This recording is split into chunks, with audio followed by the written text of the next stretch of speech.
and I was working a graveyard shift at a little pizza restaurant in the Upper West Side. Hmm. And Michael stumbled in one night during a 2 a.m. rush, drunk, and with a friend of his, and we were crowded, and I was running around like crazy during the rush. And my friend who I was working the shift with said, "Hey, that guy's checking you out." And I thought, no one's checking me out. I'm running around like crazy. He said, "No, no, no, look at him." And I looked over, saw him, smiled. He smiled at me. I smiled at him. And make a long story short, we hit it off. We became friends. And as I got to know him, um, I thought his life was just fascinating to me. It was diametrically opposed to the way I was raised in my whole life. And I thought this guy's really fascinating. And I told him at the time, after I'd known him for about a year, I said, Michael, I'd really like to write your story. And he was into it. He was like, yeah, let's do it. I would love to tell my story.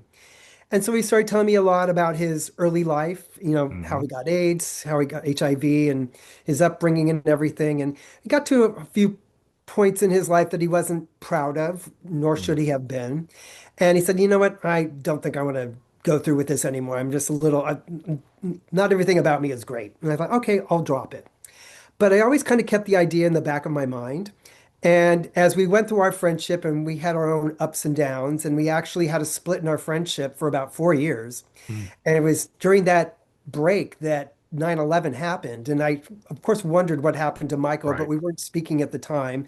I had, we had gone through a whole big thing, and I sent him a really mean email just telling him he was being unfair to me. And I don't Hmm. remember exactly what I said. I remember the intent, but I don't remember Right. exactly what I said.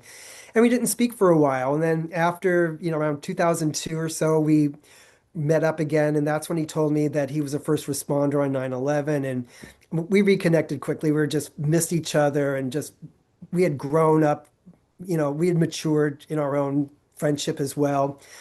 And at that point, I thought, like, I'm really going to have to write his story at some point because now it's just taken on this whole dimension.